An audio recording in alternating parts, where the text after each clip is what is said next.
Hello everyone. तो पिछला episode shark tank का ऐसा कुछ प्रोडक्ट वैसा आया नहीं जो बहुत ज़्यादा एक यूनिक डिफरेंशिएटर हो। नो डाउट प्रोडक्ट्स अच्छे थे।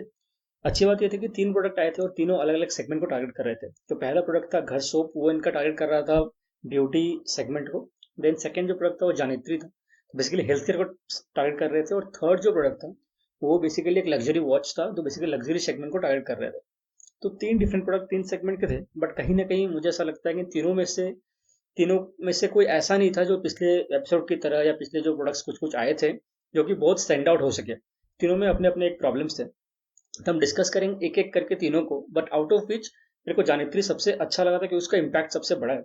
जानित्री के बारे में डिस्कस करेंगे, तीनों के वेबसाइट में डिस्कस करेंगे कि करते क्या है, प्रोडक्ट क्या है, और मुझे क्या लगा इस एपिसोड के बारे में, इनका देखे कि इन्वेस्टमेंट क्यों किया गया और किसी में नहीं किया किया गया तो क्यों नहीं किया गया, वो भी डिस्कस कर लेंगे। स्टार्ट करते हैं पहले घर शॉप के बारे में। तो घर शॉप बेसिकली दो फाउंडर थे, संयम और सनी जैन, और बेसिकली दोनों स्टेप ब्रदर हैं। तो इनका क्या है ना कि शॉर्ट में देखा जाए तो जो संयम है वो काफ़ी यंग है, 21 ईयर्स के हैं। बट उनका जो स्किल है ना, डिजिटल मार्केटिंग का स्किल, वो बहुत रेयर स्किल है, क्योंकि उनका स्किल इतना अच्छा है कि वो पहले भी बिजनेस बना चुके हैं जो 12 करोड़ 10 करोड़ पे, और दो बार इनको धोखा भी हो चुका है। बट वो इस चीज़ को समझ चुके हैं कि उनको मार्केटिंग करना आता है। तो उनका पिच बारे में बता देता हूँ पहले। तो बेसिकली संयम सनी एक ब्यूटी सेगमेंट में काम करते हैं। तो वेबसाइट और प्रोडक्ट का नाम घर सोप्स है। तो घर सोप्स नाम है, पर इनके अंदर आप देखेंगे वेबसाइट पे तो ये बहुत कुछ बेचते हैं। इनका इक्विटी आज 60 लाख रुपए था, 2% इक्विटी के लिए। पर इनका जो आपस में जब बातचीत हुई फाउंड ऑल स्टाफ के साथ, या फिर जो भी इतने बैठे ऑफर्स जो इन्होंने इनको मिला, ठीक है, तो उस ऑफर के बाद एक्चुअली क्या हुआ था कि इनका सेल्स इतना अच्छा था। सेल्स बेसिकली इन्होंने 1 करोड़ एक महीने में सेल्स किया था, अगस्त के महीने में। और ये बहुत ताजुब की बात थी कि इस सेगमेंट में लोग 15 लाख का प्रॉफिट एक महीने में कर रहे थे, जबकि इस सेगमेंट में बाकी जो कंपनीज है जनरली प्रॉफिट ज्यादा नहीं बना पाती हैं, ऐसा उनका कहना था। तो रीजन क्या था? रीजन था इनका जो डिजिटल मार्केटिंग स्किल है, स्पेशली संयम का, वो इतना अच्छा है कि उनको आदत हो गई है अच्छे से सेल्स करने की, तो वो काफी बार कर चुके हैं, तो वो रिपीट करते हैं। तो इनका जो बिजनेस मॉडल बेसिकली क्या है कि एक प्रोडक्ट चूज करते हैं जो प्रोडक्ट का डिमांड बहुत ज्यादा है, तो दूसरे मार्केट में चलता है पर इंडिया में ज्यादा उसका उसका बेसिकली एक्सपोजर नहीं है। तो अपने स्किल के थ्रू उसको एक्सपोजर देते हैं और फिर उस सेल्स को बढ़ाते हैं। तो मुझे एक्चुअली ऐसा लगा ना, स्पीच में एक्चुअली प्रॉब्लम क्या थी? प्रॉब्लम ये था कि इन्होंने, कोई भी जितने शार्क्स थे किसी ने भी डीप डाइव किया ही नहीं प्रोडक्ट के मैटर में, कि इनका प्रोडक्ट कहाँ से आता है। इन्होंने बताया कोई मैन्युफैक्चर दोस्त है इनकी, पर एक्चुअली कहाँ पर है वो दोस्त, कौन से स्टेट में है, उनका मैन्युफैक्चर यूनिट कैसा है, इनके प्रोडक्ट के सेल्स प्राइस तक उन्होंने नहीं पूछा। इन्होंने ये भी नहीं पूछा यूनिट मार्जिन कितना है, कौन सा प्रोडक्ट इनका सबसे ज़्यादा बिकता है। इनके पास बहुत प्रोडक्ट थे, साबुन थे, शैम्पूज वगैरह थे, ये कुछ रोलर दिखाए तो वो रोलर रोलर था, आइस रोलर, तो ऐसे बहुत सारे प्रोडक्ट थे। किसी ने नहीं पूछा कि नहीं पर प्रोडक्ट मार्जिन कितना है, कौन सा हाईएस्ट सेलिंग प्रोडक्ट है, किसमें ग्रोस मार्जिन ज्यादा है। कुछ नहीं पूछा गया। इनको इन्वेस्टमेंट इवेंचुअली मिल गई, ठीक है, इवेंचुअली इनको अमन के थ्रू ही ऑफर मिला था। अमन का ऑफर ने एक्सेप्ट किया बेसिकली। पर मुझे ऐसा लगता है कि जो पैसा दिया गया, वो पैसा सिर्फ संयम के स्किल पे दिया गया, ना कि इस बिजनेस को दिया गया। जो कि ये बोलते हैं एक प्रोडक्ट हम उठाते हैं और उसको पूरा एक्सपोज करते हैं, सेल कर देते हैं। तो बेसिकली हर बार क्या करेगा संयम, एक प्रोडक्ट उठाएंगे और उसको फिर अच्छे से डिजिटल मार्केटिंग स्किल लगा के उसको बेचेंगे। तो ये उन्होंने मल्टीपल टाइम्स कर रखा है, तो आगे भी करेंगे। तो घर सोप पे आप जाएंगे तो जैसा मैंने कहा कैटेगरी बहुत सारा है। तो सोप की कैटेगरी है, फेस में जाएंगे तो आइस रोलर है, सोप्स है, फॉरएवर आई मास्क है, आइस रोलर किट है, हर्बल काजल है, सीरम है, लिप बाम है, ऐसा बहुत सारा प्रोडक्ट है। बॉडी में जाएंगे तो वैक्स पाउडर है, अंडर आर्मेंट नरिशमेंट किट है, एक्सफोलिएटिंग बॉडी ग्लोव है। तो बहुत सारा है, बाथ सॉल्ट है, बहुत सारा प्रोडक्ट है। हेयर में भी कुछ कुछ प्रोडक्ट उन्होंने बना रखे हैं। तो ये प्रॉपर प्रॉपर एक ब्यूटी रेंज ऑफ प्रोडक्ट्स है। बट कि मुझे ये लगता है कि ये कुछ नया नहीं है, ऐसा इंडिया में बहुत सारा ऑलरेडी कंपनीज हैं। It all boils down to how Sayam uses his skill to sell this product। और उन्होंने 1 करोड़ साल महीने का सेल किया है, तो बेसिकली वो सेल कर पा रहे हैं, ये तो प्रूफ हो चुका है। तो बस इसी के बेसिस पे इन्वेस्टमेंट मिली है उनको। अब दूसरी कंपनी पर जाते हैं। दूसरी कंपनी जो है उनकी नाम है जानित्री। तो जानित्री बेसिकली करती क्या है? तो जानित्री एक हेल्थ केयर सेगमेंट में काम करती है। तो और हेल्थ केयर सेगमेंट में क्या है कि तो ये बता रहे थे, जो उनके फाउंडर थे मिस्टर अरुण अग्रवाल, वो बता रहे थे एक बहुत बड़ी प्रॉब्लम इंडिया में कि अराउंड 113 महिलाएं 1 लाख में से उनके डेथ हो जाता है ड्यूरिंग देयर प्रेगनेंसी टाइम, मतलब जब वो डिलीवरी पीरियड में रहती हैं। और फिर बता रहे थे अराउंड, कुछ तो बताया इन्होंने, अराउंड 1000 में से कुछ 100 बच्चे के आसपास या 10-12 बच्चे अराउंड डेथ हो जाता है। इनका जो फंडिंग कास्ट था वो 1 करोड़ रुपए था, 2.5% इक्विटी के लिए। इन्होंने तीन प्रोडक्ट बना रखा है। कियार पैच है जो fetal heart rate, maternal heart rate, labour contraction, dental movement को डिटेक्ट करती है। फिर दक्ष सॉफ्टवेयर है जो बेसिकली आपके कीआर से कनेक्टेड है, और जो डॉक्टर होता है वो मोबाइल फोन में ही सारा डेटा देख सकते हैं और बेस्ड ऑन दैट वो डिसीजन ले सकते हैं। तो बेसिकली डॉक्टर को क्लिनिक में और थे उसमें कैबिन में आना नहीं पड़ेगा देखने के लिए। फिर एक है नेवाम वेरिएबल मॉनिटर, तो फिटर मूवमेंट देखने के लिए एक नवरम नाम का वेरिएबल इनने बनाया है। इनका जो मॉडल है बेसिकली B2B मॉडल है, तो हॉस्पिटल्स को बेचते हैं। तो अगर आप आज के टाइम पे देखेंगे तो हॉस्पिटल्स के जो इक्विपमेंट्स है बहुत महंगे हैं।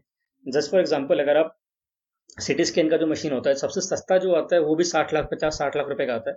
कंपनीज लाइक जी, फिलिप्स यही लोग बनाते हैं। इंडिया में कोई मेजर कंपनी है नहीं। सिंस इनका एक मोनोपोली है तो ये बहुत ज़्यादा महंगे बेचते हैं, जिसकी वजह से हम लोगों को जो कॉस्ट है, कॉस्ट ऑफ डायग्नोसिस, वही बहुत महंगा होता है। तो इन कंपनी ने मोनोपोली बना रखा है, और जो कि बहुत अच्छी बात है कि एक पर्टिकुलर हेल्थ केयर सेगमेंट में, खासकर डायग्नोस्टिक सेक्टर में किसी ने प्रोडक्ट लॉन्च किया है, और ये प्रोडक्ट ये बता रहे हैं कि कुछ हद तक सक्सेसफुल भी है। अगर ये प्रोडक्ट मास लेवल पे सक्सेसफुल हो जाता है तो काफ़ी हद तक डायग्नोसिस कॉस्ट गिर जाएंगे। पर जो कि ये फील्ड जो है ना, काफ़ी हद तक एक वो कनेक्शन चाहिए, काफ़ी हद तक आपको मार्केट में पुश करना पड़ेगा। गवर्नमेंट जो डॉक्टर्स यूनियन होता है उसके थ्रू पुश करना पड़ेगा। काइंड बहुत प्रोपागेंडा वाला सेक्टर है। तो नॉट श्योर इस प्रोपागेंडा वाला सेक्टर में एक छोटी सी कंपनी अपने प्रोडक्ट को कैसे पुश कर सकती है इतने बड़े जायंट्स के अगेंस्ट में। तो this is something which we need to watch, क्योंकि ये सेगमेंट ही ऐसे काम करता है। अगर आप देखेंगे दवाइयों का सेक्टर जो होता है वो वैसे ही काम करता है। It's a propaganda based business. तो अगर ये हो जाता है तो it's well and good, but overall A product is targeting a very basic problem. Funding की तरफ आए तो इनको फंडिंग लास्ट में, मतलब नमिता मैम को फंडिंग देनी ही थी। तो जानत्री केस में that completely suits her profile, क्योंकि वो उनका 70 कंट्रीज में मार्केट है। एमक्योर एक बड़ी कंपनी है, एमक्योर का कनेक्शन है बहुत ज़्यादा हॉस्पिटल से, नर्सिंग होम से, नर्सिंग सेंटर से है। तो जानत्री को पुश भी कर सकती हैं और फायदा उनको भी है, फायदा जानत्री को भी है। तो उन्होंने ऑफर किया, इवेंचुअली जाके ऑफर को एक्सेप्ट कर लिया गया।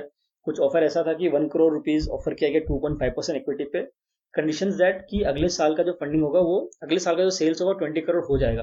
अगर नहीं होता है तो सेम जो 1.1 करोड़ का जो फंडिंग होगा वो अराउंड 5% इक्विटी पे होगा।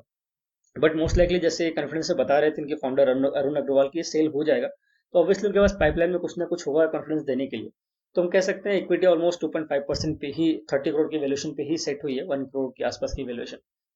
तो ये था जानत्री के बारे में। It's a good product, but since B2B product and since it is a quite a competitive space और propaganda based space, not sure ये प्रोडक्ट कितनी आगे तक जा सकता है, कितने आगे तक लेके जा सकता है।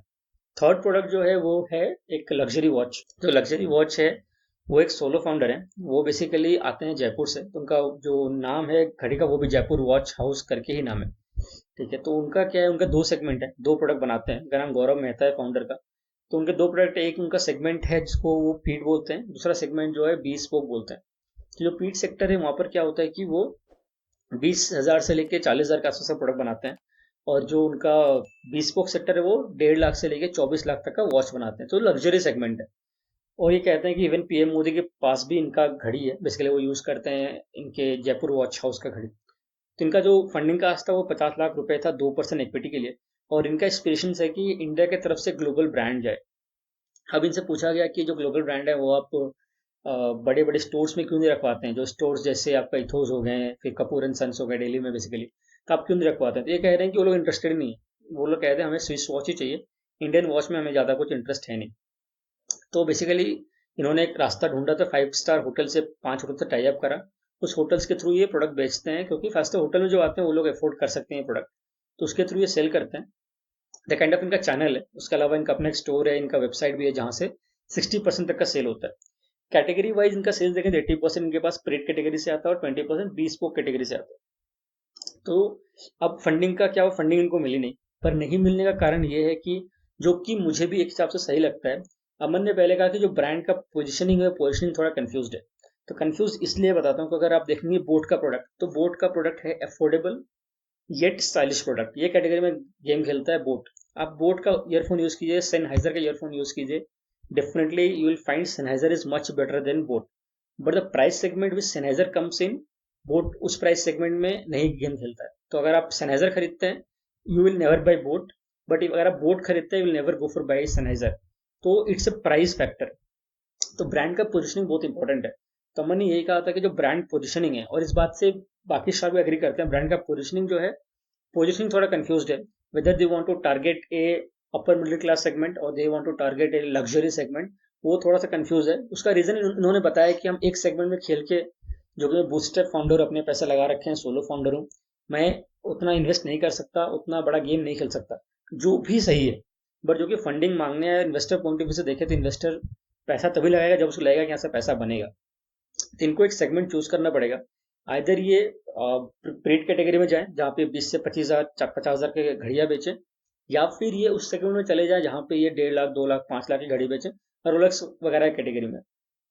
तो अनुपम सर का मानना था कि इनको जाना चाहिए रोलेक्स वाले कैटेगरी में, जहाँ पे प्राइस बढ़ा दें, 1.5 लाख की जगह 3 लाख कर दें, और अपना नाम जोड़ दें। विच इज नाम जोड़ने वाला part is I agree to it, because अगर देखें ऋतु कुमार हो गए, मनीष मल्होत्रा हो गए, जितने डिजाइनर वेयर हैं वो अपने नाम से बेचते हैं, ना कि वो किसी लेबल उन्होंने लगाया अपनी जगह का, कोलकाता का या फिर कहीं का, ऐसा कुछ नहीं है। तो वो कर सकते हैं। अगर लग्जरी वॉच में जाना है तो लोगों को लगेगा कि हाँ मैंने इस नाम का घड़ी पहना है, इस डिजाइनर का घड़ी पहना है।